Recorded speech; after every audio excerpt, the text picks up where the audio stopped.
Hi hello friends, நம்ம இன்றைக்கி பார்க்க போகிறது எங்கள் வீட்டில் எந்த அளவுக்கு மழை பெஞ்சிருக்குன்னு பாருங்களேன். மழை பெஞ்சதால் எங்கள் வீடு சுற்றி இருந்த இந்த ஸ்க்ரீன் எல்லாம் உடஞ்சி விழுந்துருச்சுங்க. இது விழுந்ததால் செடி நிறைய எல்லாம் உடஞ்சி போயிடுச்சுங்க. நிறைய செடி மேலே விழுந்து செடி எல்லாமே வேஸ்ட்டாக போயிடுச்சுங்க.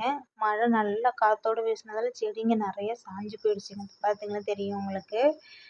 நல்லா ஒரு அரை மணி நேரம் தாங்க மழை பெஞ்சிருக்கும். எல்லாமே சாஞ்சு எல்லாம் பின்னாடி முன்னாடி எல்லாம் இது கீழெல்லாம் நிறைய செடி இருக்குதுங்க. எல்லாமே சாஞ்சிருச்சு.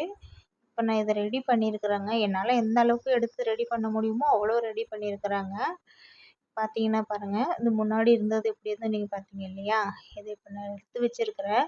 ஆனால் என்ன எடுத்து வச்சாலும் செடிங்க எல்லாம் நிறைய வீணாக போயிடுச்சுங்க. மழையில் வந்துட்டு எல்லாம் வேரோடு சாஞ்சு சாஞ்சு கீழே விழுந்துருச்சுங்க. இது பாருங்கள், இந்த பக்கம் வந்துட்டு இந்த மரவள்ளி கிழங்கு தாங்க வச்சுருக்கிறேன். இது பாருங்கள், எல்லாம் மேலே உடஞ்சி போயிடுச்சு பார்த்தீங்களா? கருவேப்பிலை செடி எல்லாம் நல்லா சாஞ்சு போயிடுச்சுங்க.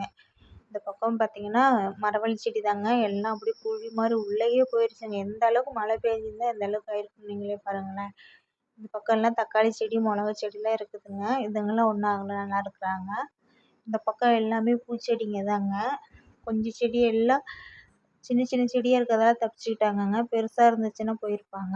இந்த பக்கம் நிறைய செடி மிளகா